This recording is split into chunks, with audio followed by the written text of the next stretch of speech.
Bom dia.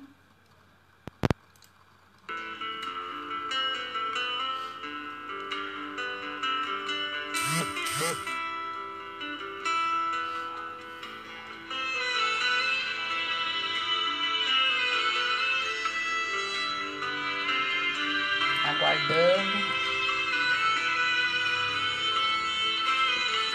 Bom dia a todos. Boa tarde já, né? 12:30. Rafinha, faz tempo que eu não te vejo.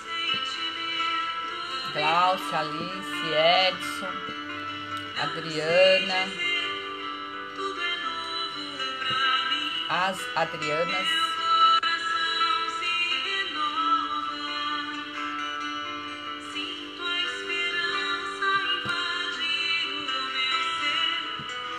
Um beijo para dona Noemi, tá assistindo a gente, ela também hoje. Boa tarde, Lisa, dona Nádia.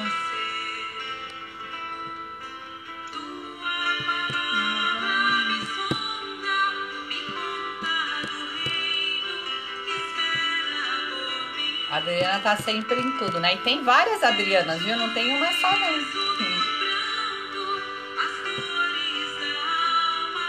Carlos. Ó, lembram do copinho de água? Já foram pegar? Seu Francisco, bom dia. Terezinha, pega a jarrinha de água, o copo de água.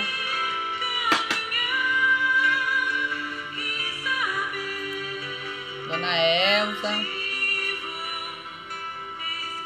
Camila. Vamos preparar o nosso evangelho no lar. Pegando a nossa jarrinha de água, os copinhos, né? Para que todos possam tomar depois da nossa prece. Rosana. Sejam todos bem-vindos. A Lilian. Flávia. Que bom. Estamos entre amigos. Dagoberto. Fala um boa tarde aí que eu vejo vocês.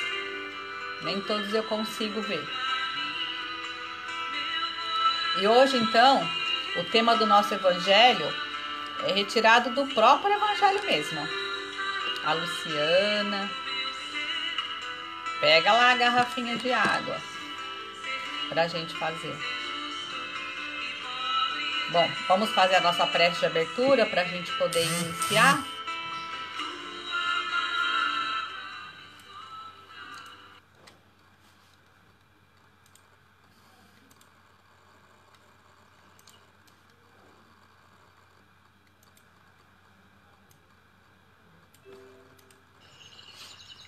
Então vamos nesse instante, elevando nosso pensamento ao Pai, vamos pedindo ao nosso Mestre Jesus,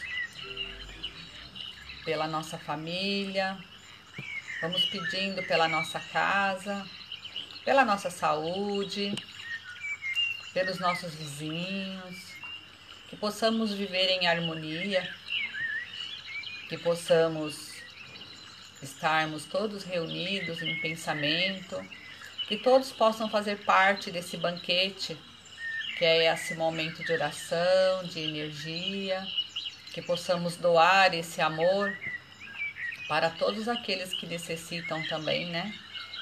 Vamos aguardar aqui um minutinho também para os desencarnados, nossos familiares desencarnados, né?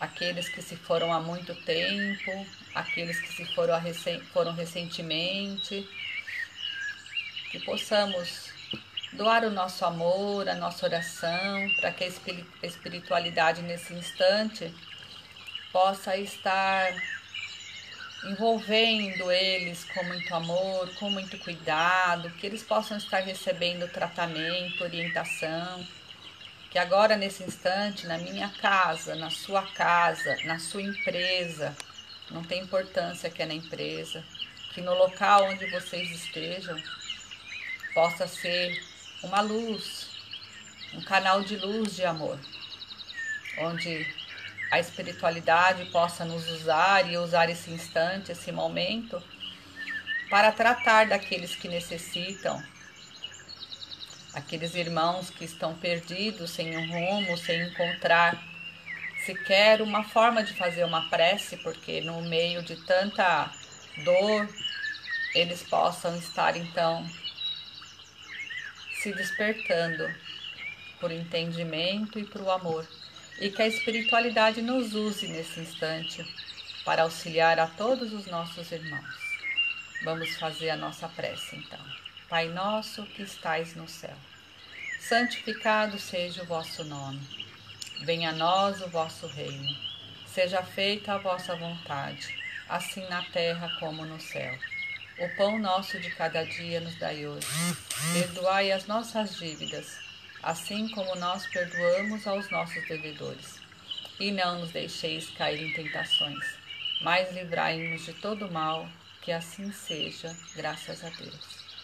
Terezinha, estamos aqui vibrando pelo Wagner, tá bom? Que ele há de melhorar e ficar bem, né? Que ele tá no hospital agora.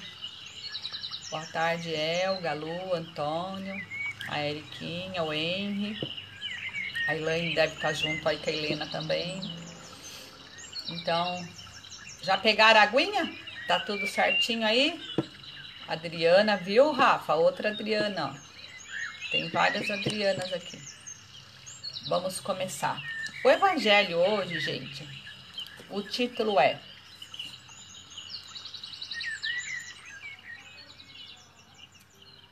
Reconciliar-se com os adversários. Quem são os nossos adversários, né?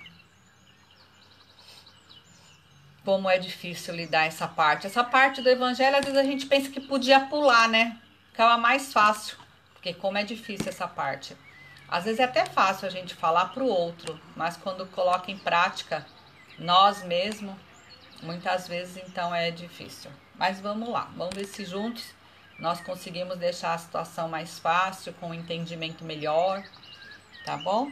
Então lá no evangelho tá escrito assim: reconcilia-te o mais cedo possível com o teu adversário, enquanto estás junto dele, para que ele não te entregue ao juiz, e este não te entregue ao seu ministro, para seres preso. Eu te digo em verdade, que de lá não sairás enquanto não pagarás até o último ceitil. Mateus, versículo 25 e 26. Nossa, que difícil, né? Que dureza. Quando a gente olha, lê isso, a gente fala, nossa, vai ser muito complicado. Vai ter que pagar até o último. É muito difícil. Mas não é bem assim. Na realidade, essa forma está sendo colocada que é para nós entendermos de forma mais firme o quanto isso é necessário, enquanto está no nosso caminho. Primeiro vamos fazer uma pergunta para nós mesmos. Quem seria meu adversário? Quem são as pessoas que eu poderia tratar como inimigo? Vai. As pessoas difíceis. Nós já até falamos um outro dia aqui sobre o nosso professor, né? Mas aquela pessoa que não tem jeito. Você faz de tudo para tentar se dar bem e não dá. Você tenta fazer de tudo para seguir um caminho de harmonia, não dá. Parece que tudo que fala te irrita ou tudo que você fala incomoda, né? Vem dos dois lados. Então, chega a ser um adversário. Às vezes não é aquele que está dentro da tua casa, mas pode ser um sócio de uma empresa. Oi, Neide, seja bem-vinda. Pode ser o sócio de uma empresa, pode ser um parente distante, né? Aquele primo de longe, um tio, um cunhado, uma cunhada, aquele parente que você não convive tanto, mas não dá certo. Normalmente,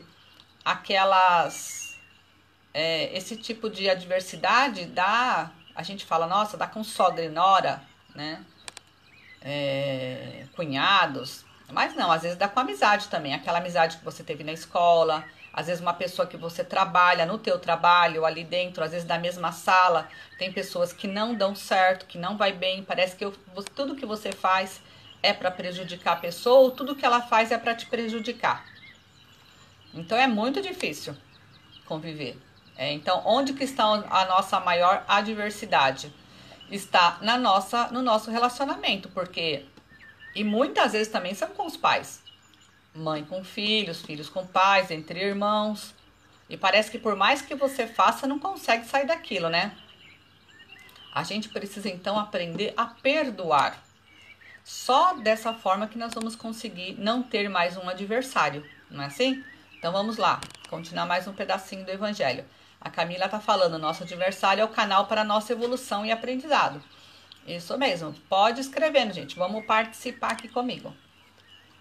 Há nas práticas do perdão e do bem em geral, mais do que um efeito moral, há também um efeito material. A morte, já sabemos, não nos livra dos nossos inimigos. Os espíritos vingativos perseguem frequentemente com o seu ódio, além do túmulo, aqueles contra quem conservam algum rancor. É por isso que o provérbio morto cão acaba a raiva é falso, né? Seria real se a gente não acreditasse na vida após-morte, se não houvesse a vida após-morte, né? Se não houvesse reencarnação, mas é falso. Quando aplicado ao homem, o espírito mal espera que aquele a quem quer mal esteja encarnado para atormentá-lo mais facilmente, atingindo-o em seus interesses ou em seus afetos mais caros. É preciso ver nesse fato a causa da maior parte dos casos de obsessão. Então vejamos bem, aquelas pessoas que nesse momento tem uma rivalidade com alguém e fala, tomara que morra, tomara que suma da minha frente, que eu não vou ver mais. Aí que se engana, porque aí é um inimigo mais fácil. É mais fácil dele te atacar, ele desencarnado, você é uma presa mais fácil, porque ele te encontra e você não o encontra. Ele sabe dos seus defeitos, da sua sensibilidade, das suas fraquezas, e você não encontra. E além de que, vocês serão inimigos por muitas encarnações. Então, muito mais fácil agora a gente tentar fazer um perdão aqui. Mesmo que o outro não queira te perdoar, você se perdoar. Você perdoar aquilo que foi feito. Oi, Pati. Porque assim que acontece? Fica mais fácil para você lidar com aquilo. Porque se você for esperar ele desencarnar para você se livrar dele, não. Você tem um inimigo invisível, vamos assim dizer. Não é isso? É isso mesmo, Luciana. É isso mesmo que você está falando. Então, vem aqui. E é preciso ver nesse fato a causa da maior parte dos casos de obsessão. Daqueles... principalmente que apresentam uma certa gravidade, como a subjugação e a possessão. Então, nós temos vários casos, várias formas, né, assim dizer, de obsessão. Tem a obsessão simples, tem a obsessão em forma de fascinação, tem a obsessão que é exatamente a possessão e a subjugação. Então, mais ou menos para vocês... Quem não sabe, né? Muitos daqui já conhecem um pouco o espiritismo, já leu alguma coisa, entende, faz um curso, mas alguns que estão aqui não entendem muito. Então, vamos falar um pouquinho do que é isso para que ninguém fique entendendo por fora. Na obsessão simples, é aquele que o espírito ele faz questão de se mostrar. Então, você o reconhece que ele está ali te obsediando. Porque ele atormenta teu pensamento, ele conversa com você e faz um plano na tua ideia. Então, vou dar um exemplo. Aí, você não tá se dando bem com o pedreiro, vamos supor. O pedreiro tá lá fazendo um serviço e você não tá gostando. Então, o obsessor vem e fica falando no teu ouvido. Ele tá te roubando, ele tá fazendo hora, ele é mole. Aí, ele começa a conversar com você e você responde. Ele fala e você responde no seu pensamento. Aí ele fala, ele é mole, quando ele chegar, faz tal coisa. Você fala, nossa, ele é mole mesmo, ele tá me roubando, ele já tá cobrando mais caro que todo mundo, eu tô sendo uma boba, eu tô sendo uma tonta. Então ele já armou aquilo de uma situação tão grave pra você, que quando o pedreiro chegar, o que você faz? Você já vai pra cima dele, né? Porque já tá pronta a discórdia. Ele já montou a discórdia. O pedreiro nem abriu a boca. Ele chegou ali e a maioria das vezes nem é verdade isso. A maioria das vezes o que ele tá fazendo é certinho. Mas o obsessor coloca tanto no teu ouvido que ele tem aquelas necessidades que você acaba acreditando. Então, quando o pedreiro fala boa tarde, você já fala boa tarde para quem? O que você está pensando? Que nanã? Já está feita a discórdia. Então, esse é aquele obsessor simples. Olha só, esse é o simples, hein, gente? Que bom, Eliane. Depois a gente conversa. A Elga tá em tudo também. Se pedirmos perdão e não aceitarem, não é mais problema seu, é problema dele. Você fez a sua parte. Se você pediu perdão, você se livrou disso. Aí é um problema dele. Ele não é obrigado a aceitar o teu perdão para você poder se livrar dessa complicação. Vou até ler aqui depois, você vai ver isso. Então, isso que eu falei foi da obsessão simples, né? Aí nós temos a fascinação, que a fascinação é aquela, sabe, aquela idolatria. Bom, um exemplo, é muito mais, não é difícil de acontecer, tá? No meio de todo mundo de coisa simples, mas eu vou dar um exemplo mais difícil. A fascinação é tipo aquele que fala assim, olha, fulano escreveu tantos livros. Às vezes os livros não tem nada a ver, mas ele coloca aquilo como uma coisa maravilhosa. Olha, fulano deu uma baita palestra. Às vezes tudo que ele falou é ridículo, mas ele acha aquilo maravilhoso, é o que fala mais bonito de todos. Ai, fulano fez uma faculdade X. Sabe aquilo que floreia de uma certa forma? Nem é tudo isso, mas ele floreia aquilo de uma certa forma que dá a impressão que o que fez é o máximo. Então, ele te fascina dentro do que ele faz. Olha só, o obsessor faz você ser fascinado por ele. Você faz as coisas, que é o que ele quer, e é muitas vezes ridículo o que você está fazendo, mas ele faz você ter um grau de fascinação. Para quê? Para que ele possa te induzir, para que ele possa fazer que tudo isso seja harmônico e você então passa a dar credibilidade a ele e ouvi-lo mais. Entendeu? Tá dando para entender um pouco, gente? É isso mesmo, Rafael. Muito bom ler, Li. Exatamente, Neide, é o melhor. Aí, depois da fascinação, tem a subjugação. O que a subjugação faz? A subjugação é aquele onde o espírito ele tem um envolvimento, ele meio que paralisa a vontade do encarnado, sabe? Ele vai atacar ou a parte moral ou física do encarnado. Na parte moral, ele faz assim, vamos supor, ele ataca moralmente, ele faz ele ser desmoralizado ou tomar uma atitude moral. Eu tô lendo aqui também, tá, gente? Exatamente, é muito difícil perdoar, não é só para grandes corajosos, não é para os fracos, não. Então, na subjugação, como que a gente pensa? A gente pensa assim, olha, vamos supor, um exemplo,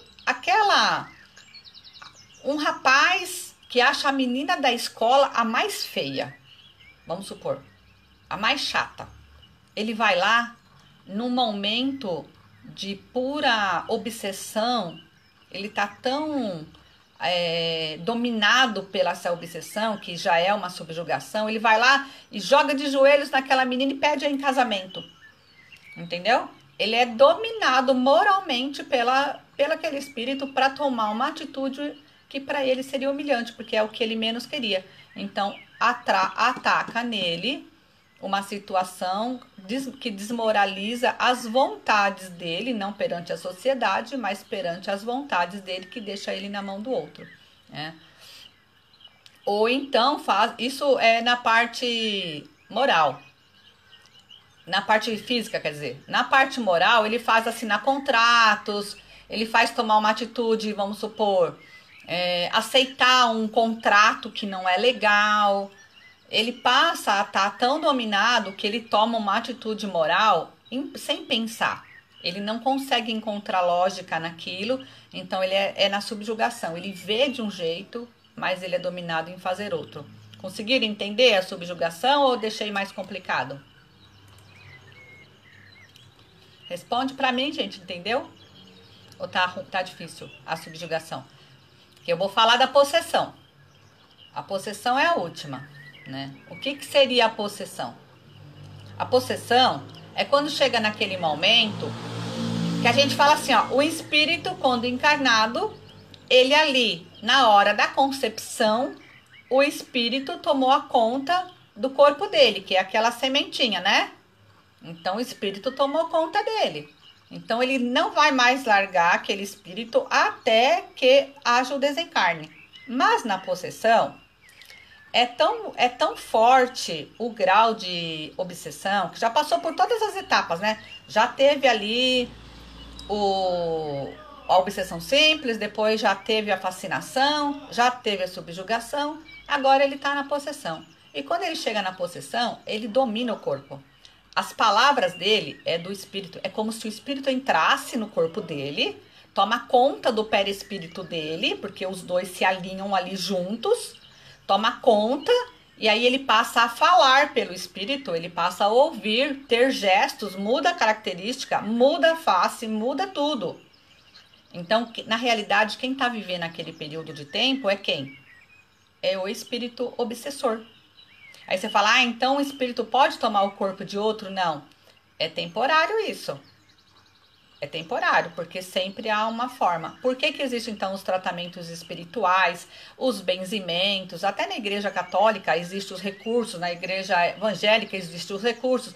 Todo lugar tem um recurso para tratamento, cada um a sua forma, cada um a sua maneira, mas que todos ajudam a resolver. Na doutrina, nós temos a palestra, o passe, o choque anímico, que é a desobsessão. Temos o tratamento da cura, que tudo isso vai auxiliando a ajudar a parar essa possessão. Só que a possessão, ela não é uma coisa tão simples que você fala assim, ah não, vai lá e toma um passe que melhora. Não, demora anos a possessão para resolver.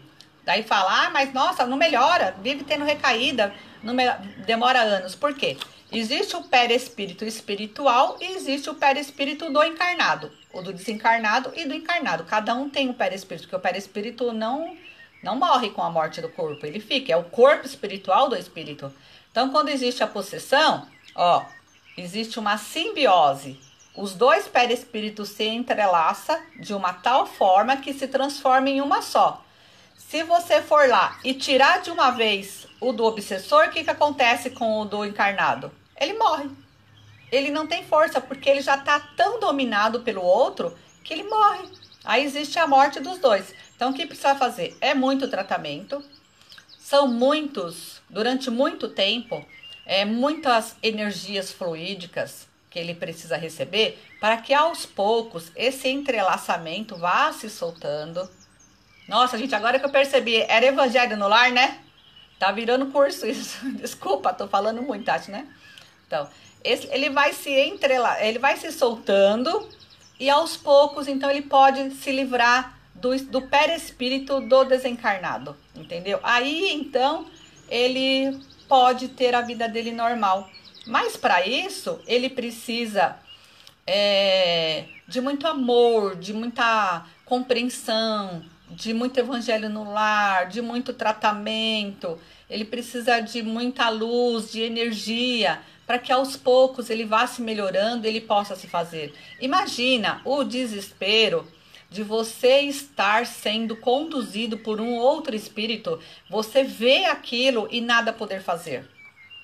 Imagina você querer tomar conta do seu corpo, voltar ao seu trabalho, à sua escola, voltar aos seus amigos, voltar a ser feliz, a ter um objetivo e não poder.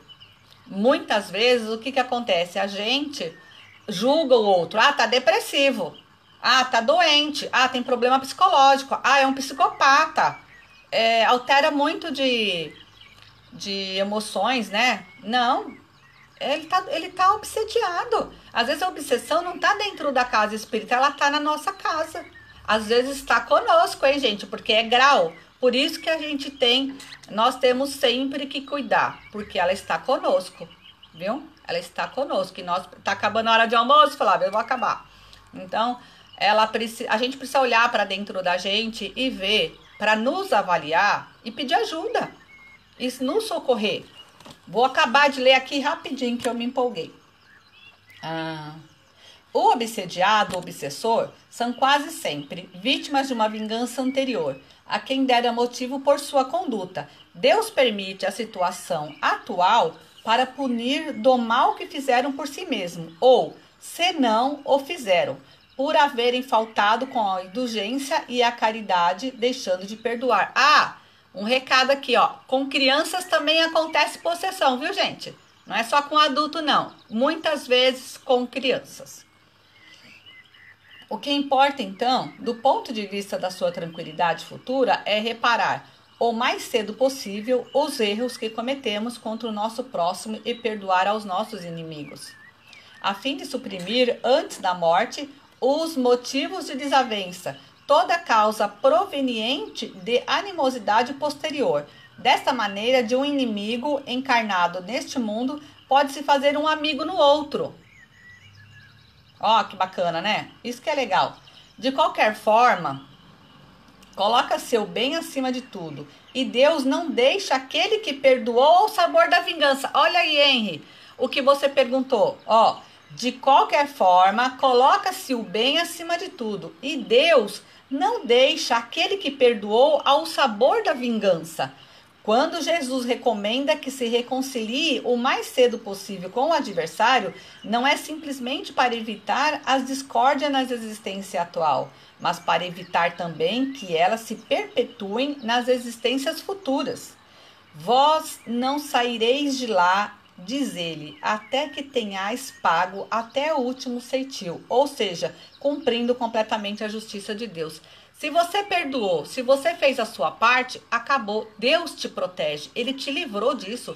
A vingança é com aquele que está produzindo, né? Não é com você. É aquele que está tramando que vai sofrer. Você não, você perdoou. Por quê? A partir do perdão, ó, cortou o laço. Não tem mais laço.